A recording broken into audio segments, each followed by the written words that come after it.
and gentlemen, let's go. Where Brooklyn at? Where Brooklyn at? Where Brooklyn at? Well, actually, I live in Delaware now, so does that make me a Delawarean? Sing it, girl. You know, Beyonce is my friend in my head. Jay my people sometimes, too. Yeah. I mean, like, be true, man. You know, when I was a kid, I had an imaginary enemy. Like, does that make me crazy? Life as P, presented by Say What Radio. Hey, what's up? What's the deal? It's your girl, Phoenix Ash.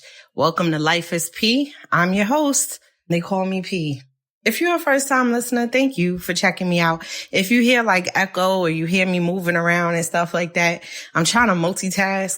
So I'm trying to do the show while like straightening up my house and maybe making some dinner early for the boo-boo, just so I can get my life together. But if you're a first-time listener, I want to say thank you. If you're a repeat listener, I want to say thank you. I appreciate you. I spent a lot of time in New York this past week. I went for the Thanksgiving holiday, although it's not much of a holiday that I celebrate, but I'm always thankful for my family, for my friends, and I had a great time.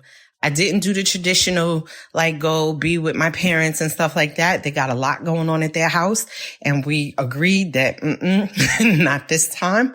But I have a girlfriend similar to me being divorced, because yes, it is official. I am divorced. She and her child's father had broken up a few months ago. And so it's just her and her daughter there. And so it's me and my daughter. So we had like a girls' Thanksgiving, and it was wonderful. We went absolutely nowhere. We sat in the house. The girls played. We was clean and sanitized, and we didn't have a bunch of other people in our faces. So we were safe. We did not get on any kind of public transportation. We didn't take a train, a bus, a plane, nothing. We drove. It's only like 2.5 hours from where we live. So it was just wonderful. And I'm hoping that you had a great time, whether it be off from work or time with your family or whatever you did. I'm hoping that you had a great time, because I feel like at the end of the year, we kind of all need some kind of pick me up. At least I know I do. Shout out to my homegirl who just passed her nursing exam. I'm dumb hype. Y'all don't even know who she is, but I'm dumb hype that she passed. She got a bachelor's in nursing, and I'm so freaking proud of her, because I've been in her ear for the whole time she was in school for this bachelor's. I've been in her ear, and I'm like, yes, I can shut up now. She probably happy I can shut up too. That's probably why she passed. But, so if you've listened to the show before, you know that I'm thinking of themes and stuff like that. And the thing that I feel like has been coming up a lot, I'd say over the past couple of weeks, that I've seen, and I think I just recognized the pattern the other day, is I feel like I have mastered the ability to grieve and move on at the same time. And I don't take it lightly that it is, for me, and what my life requires, it's an extraordinary skill. And I would implore you to try to figure out how you can use it yourself. Now, understand that I'm not talking about grieving a loved one. If that's what you want to take it as, that's fine, because for me, it does apply to grieving a loved one. I do not grieve for long. It's not because I'm not attached emotionally. It's not because I don't miss them or wish they were here, or I don't feel things deeply. It's because I have a different perspective of the life that they would want me to live and how they would want me to remember them. And I try to do things in honor of them. I try to accomplish things in honor of them. I try to keep them in mind and have them be proud. I try to continue their legacy, pour into their people, support their people. Like the things that I feel like they would do if they were here, I try to do a little bit of that in order to extend their legacy rather than sulk or cry or be in my emotions. However you grieve is totally on you. I would never say that my way is better than someone else's way. This is just the way that works for me. But when I talk about grieve and move on, I'm really talking about situations. We grieve situations. So of course, like in the dating game, right? Where, whoever else is in it, It can sometimes be a constant grieving process. Like, damn, that was disappointing. I wanted that to work. But it happens, right? Things happen where connections that you thought were potentially lifelong is just fizzles out. People get irresponsible, unresponsive. People start to invest their interests elsewhere. And what happens between the two of you die down, or whatever. And then like people come back around when I guess that didn't work out, whatever. It's a vicious, nasty cycle. But also like in business, in terms of, I remember my girlfriend, she wrote this series called Indigo Haze. And oh my God, for me, it's a series that I totally enjoy. It's a book series. I want to say there's 3 books in the series. There might be 4, but you could actually get it now on Amazon because it's packaged as one book. So you can just get the whole book that has the whole series in it. But either way, I remember when she released that series. Oh my God, that's the alarm going off, y'all. I told y'all I'm like in here multitasking. Anyhow, she wrote this series and she was so disappointed in how it did. She knew that she wrote a good story. I knew she wrote a good story. Everyone who read it knew she wrote a good story, but it didn't pick up the traction in the way that she would have liked. It didn't have all the reads, all the reviews, pages read, all of that, all the things that we measure in the moment to see how well something is doing. She had said it semi-publicly, but she and I had a little back and forth because I just was like, listen, sis, give it its time. We know that it's good. Give it its time. And I like it. And that comes to mind because I think about my series Savage Fever. It's picking up, but definitely not at the speed that I think it should be picking up. But I know it's good. I've read the reviews. I see the messages in my inbox, and not everybody who's in my inbox has actually left a review. And I try not to harass people and be like, can you go back and put that on Goodreads? Put that on Amazon? But I know that I got to give it its time to do what it does. So although there's that disappointing drop in the stomach, oh, it's not moving as fast, or it's not doing things as quickly as I would like it to, and I'm grieving the situation because it does feel like grief is so disappointing. It's so disheartening. You start to question, did I do it right? Did I do it justice? Did I do it good? Maybe I'm not as good. All those things. Those feelings are natural. So I can't ever tell myself or anyone else not to have those feelings. But those feelings can't make me stagnant. Those feelings can't keep me standing still in the same spot, in the same moment of doubt, in the same moment of, I don't understand what is happening. Why is this happening to me? I thought this and something else came about. Like, I can't take those feelings and like stay here with it. I had a talk with my girlfriend. We were talking about broken hearts, and she's known me since I was in the 9th grade.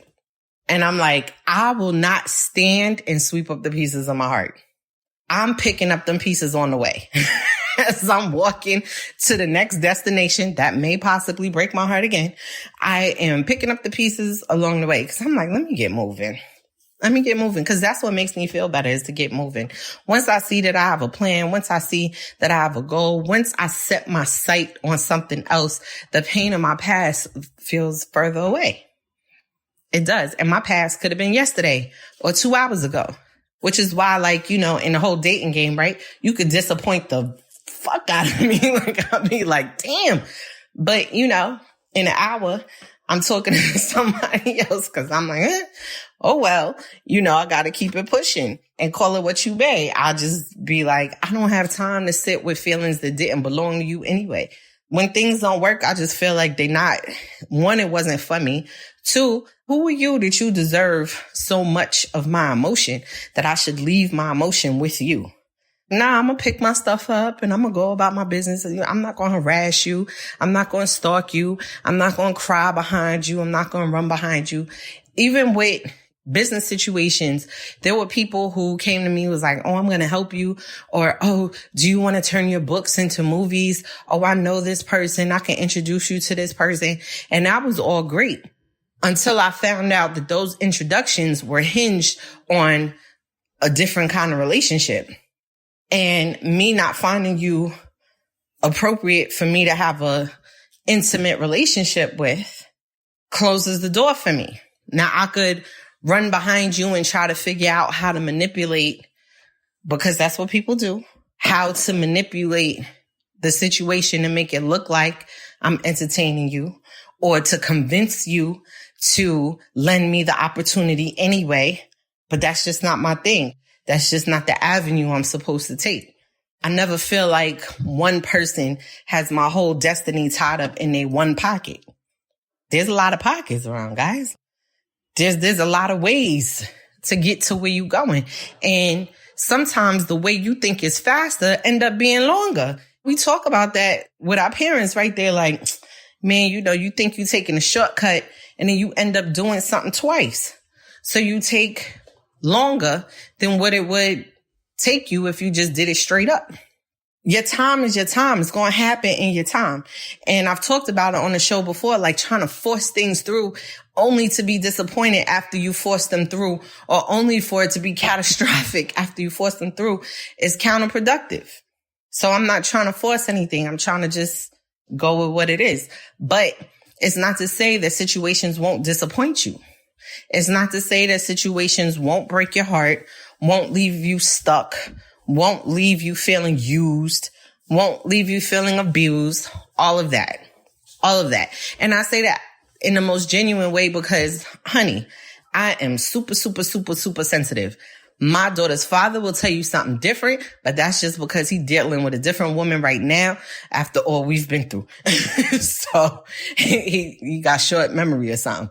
But I'm super, super sensitive. Super sensitive, feel things extremely deeply. I mean, I guess I'm what people call an empath because I feel other people's pain very deeply. Other people's pain gives me pain. If I see you cry, I'm probably going to cry. But if I see you win, I'm going to celebrate. I'm going to jump up and down and I'm going to have the pom-poms ready.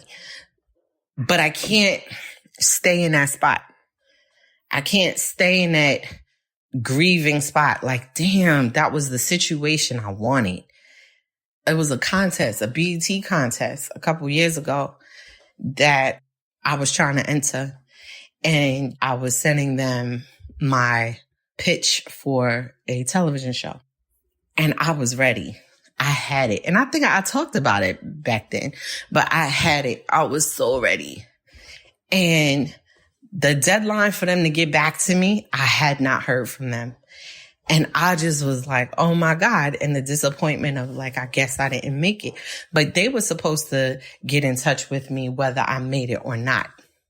So I was extremely disappointed because I was like, oh my God, what is happening? Why aren't they getting back to me? So I go through my email and I go through my junk mail because I'm like, maybe they got back to me and it went to my spam or my junk and I missed it.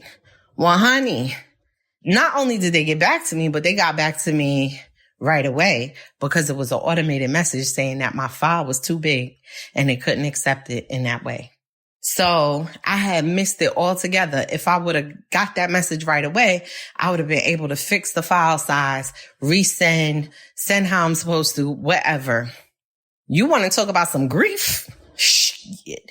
I was in my feelings. I'm talking about I had stomach aches, heart palpitations. I just was like, oh my God, I missed an opportunity. And just from not paying attention or not knowing how to send this and beating myself up like, oh my God, I should have had an agent. I should have talked to somebody. I should have. Honey, whoop my own ass. So disappointed. And really started to grieve, like really had tears dripping from my eyes. Like I had wanted this so bad and just knew that if somebody just took a peek at what it was that I was submitting, that I just knew it was about to be on from there. And this thing never made it to anybody. It's like them paper airplanes that just flop right out the sky and just boop, boop. But you know what? If I stayed there and convinced myself that I missed my one and only opportunity, I wouldn't have books on the market. I wouldn't have opportunity after opportunity after opportunity. I've done interviews, I've done consultations, I've done coaching, I've done editing, I've done all kind of things to help other people because I love to help other people. But I couldn't wallow in my own pain. I couldn't sit there and grieve the situation. If you follow me for a while, you know that I have, a mantra where I cry today and I plan tomorrow. That has saved my life on a number of occasions. It really has saved my life to give myself a day to feel the pain, to cry the tears, to sit with my emotion.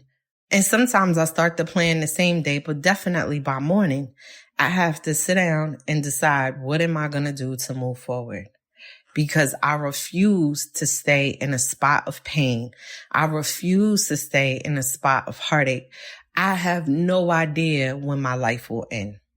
I really would prefer not to end on a low note. I don't know. I could pass out, close my eye, I could walk down the street and just collapse. God forbid. Please, Lord, don't make it go that way. But it can happen. And I would like the end of my life to be like, it's okay because I had a joyous day. I had a joyous moment right before. So I try not to sit in the moment too much. Not to mention, if you know my story about my daughter and how long it took me before I was able to have her and how she's my 8th child, but she's my only living one. She's a very happy little girl, very happy in general, very happy. And so I want to keep her that way. She's also extremely sensitive and she's a mama's girl. She's always under me.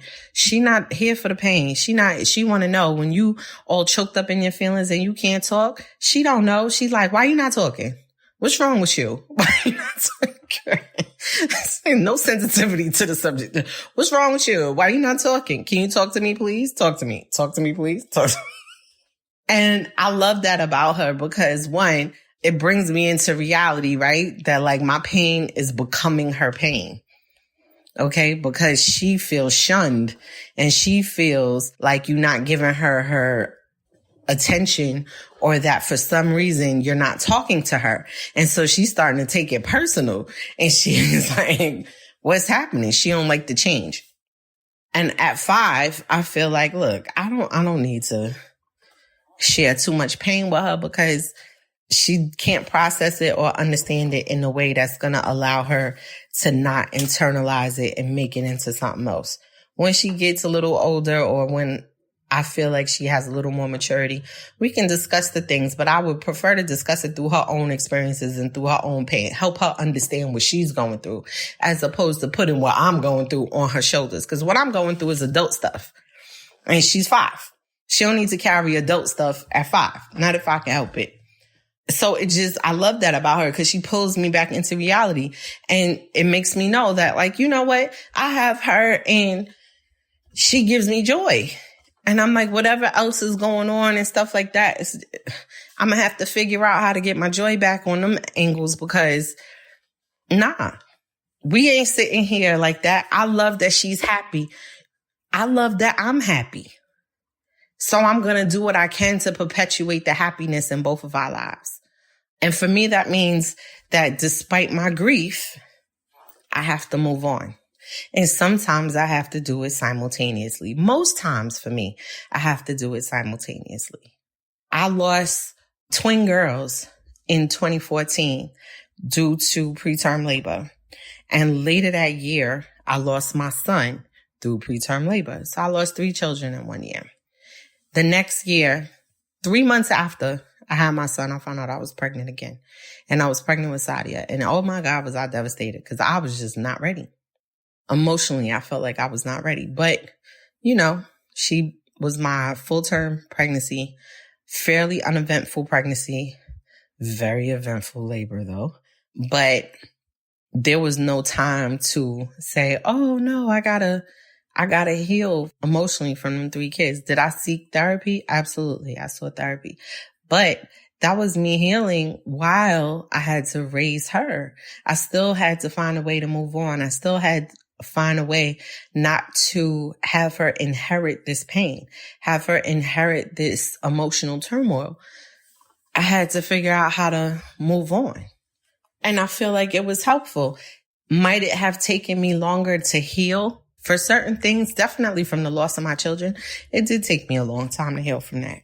It took me years to heal from that. And I miss them. And it took me a long time to let go of the guilt of saying that I healed.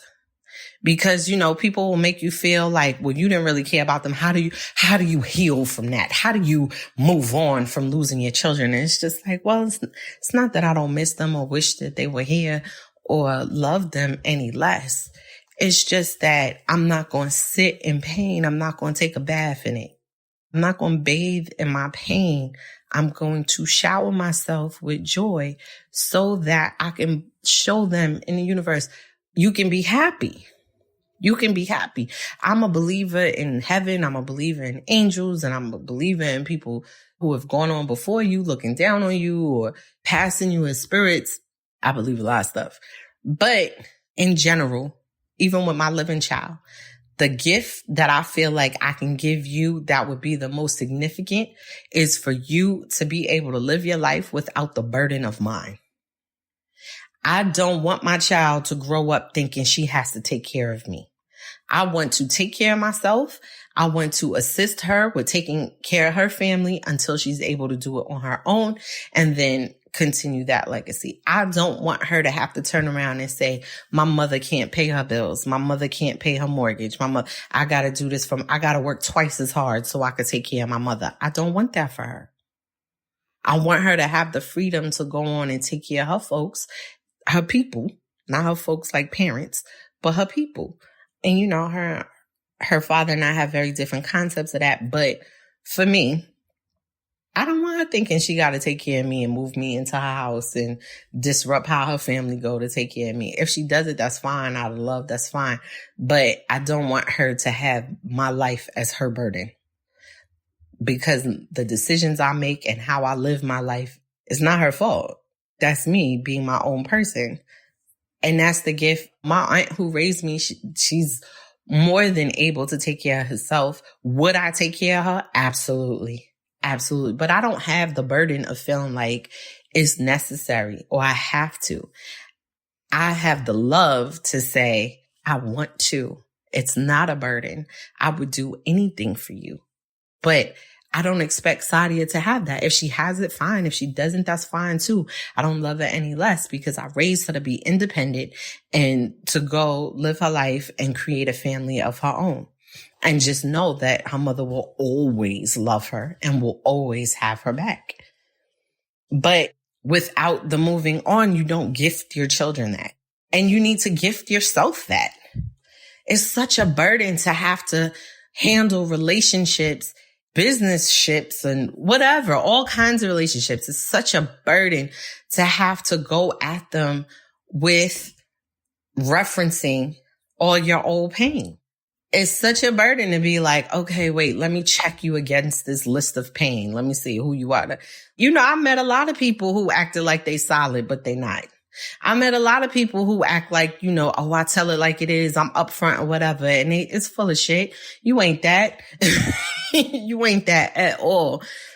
But I don't have time or the patience to keep checking you against my list. My brain will connect you to the things that I see and I'll be cautious or whatever, but I don't have time because you and your lack of being solid, I'm going to see that eventually because it's going to come out in your actions. You're going to do something and real recognize real. I see when you miss that.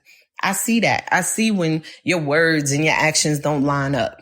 I see that. And honestly, people are lazy. So people can't pretend for long periods of time. They get lazy. After a couple of weeks, they start being themselves. All of that, go hard, go hard, go hard. Yeah, okay. You may have a business contact who's so excited about you and so excited about your work. And you're like, yes, yes, yes, yes, yes, yes. And then after a couple of weeks or a couple of months, you don't hear from them anymore, or they not answering your phone calls, or they don't have as much time available as they did before. They suddenly don't know the right people that they should be introducing you, or something else is on hold and people are doing contracts and then they never get back to you and you're like, I thought it was on hold and then they lifted the hold, but why you ain't come back? It's a lot. A lot of people ain't who they say they are or who they pretend to be. And a lot of people sometimes just lose interest, to be honest. Everything ain't that you fake. Some things that you just lose interest. Okay. That you excited at first and then you lost interest. Okay. And a lot of people don't know how to communicate that. They don't know how to communicate the failed interest because some of us connect it to you being fake, you being fraud, you being a phony, you wasted my time. You did it.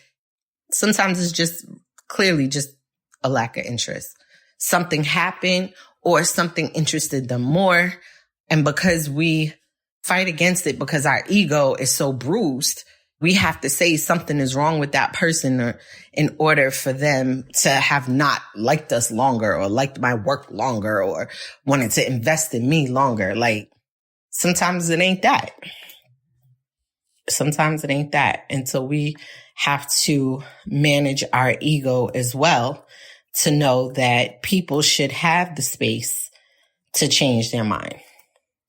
People should have the space to no longer be interested and feel comfortable expressing that and not have to carry the burden of the fact that you're slighted by their lack of interest. I will tell you this. If you tell me you're not interested in me or not interested in my work or not interested in my help or whatever, I will respect you. Will it sting? Absolutely. But I will respect you. And I will not grieve the situation. I won't be like, okay, that wasn't for me. But I will respect you. My issue is with people who are supposed to be adults, who fear your reaction so much that they don't communicate what's going on with them. But I can't control that. What I can control is how long I'm upset about it. And what I allow me being upset about it to do to me, to my life, to my moments. And will I make this a roadblock or a stepping stone? It's really that simple for me. I try to turn all my pain into stepping stones. Even if it's in a relationship arena, you're not a roadblock. Like, please don't give anybody so much power that they could be a roadblock to your heart's happiness. They are stepping stones because if they're not for you, you step on that pain and move closer to the thing that is for you, to the love that is for you, to the affection that is for you. They just stepping stones. Don't allow, I know sometimes when we have children with someone or we've been in a relationship for a long time, we let it block us. We let the end of that relationship block us. And what I'm saying is that if it hurts, let it hurt, but please move on. Please move on, because I don't want you to be blind to what is for you. That you so focus looking at that thing that you think you lost that you can't figure out that there was a gain. You need to be able to see that there was a gain. You gained momentum in the correct direction. If it didn't work, it wasn't for you. It wasn't yours. Feel the pain. But don't let the pain stop you from going forward.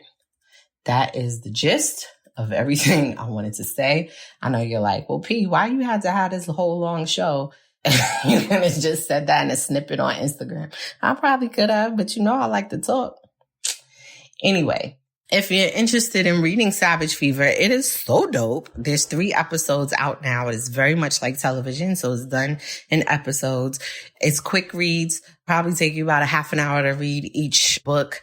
So you can like get it in. And then, like I said, it's like television. You can get it in real fast and then keep it pushing. Savage Fever is available on Amazon. It's on Kindle. It's on Kindle Unlimited. Like I said, 3 episodes is out. Episode 1 is Drops of Fire. Episode 2 is Loyalty is Relative. And episode 3 is Blood on the Dance Floor. I'm very proud of this series. So you know I'm going to tell you, go check it out and leave a review. Do that, please. Okay. Thank you. I appreciate it. But if you want to get up in my inbox, that's cool too. You could do both, but that's cool. All right. I don't know what else to tell you. If you want to reach out to me, I'm at P Writes on Instagram. I'm also at P Writes on Twitter. If you're more of a professional person, don't mind me on Twitter. Sometimes I get reckless. It's all out of love. I'm just having fun. I'm enjoying my life. I hope you're enjoying yours. Until next time when we can exchange power. Peace.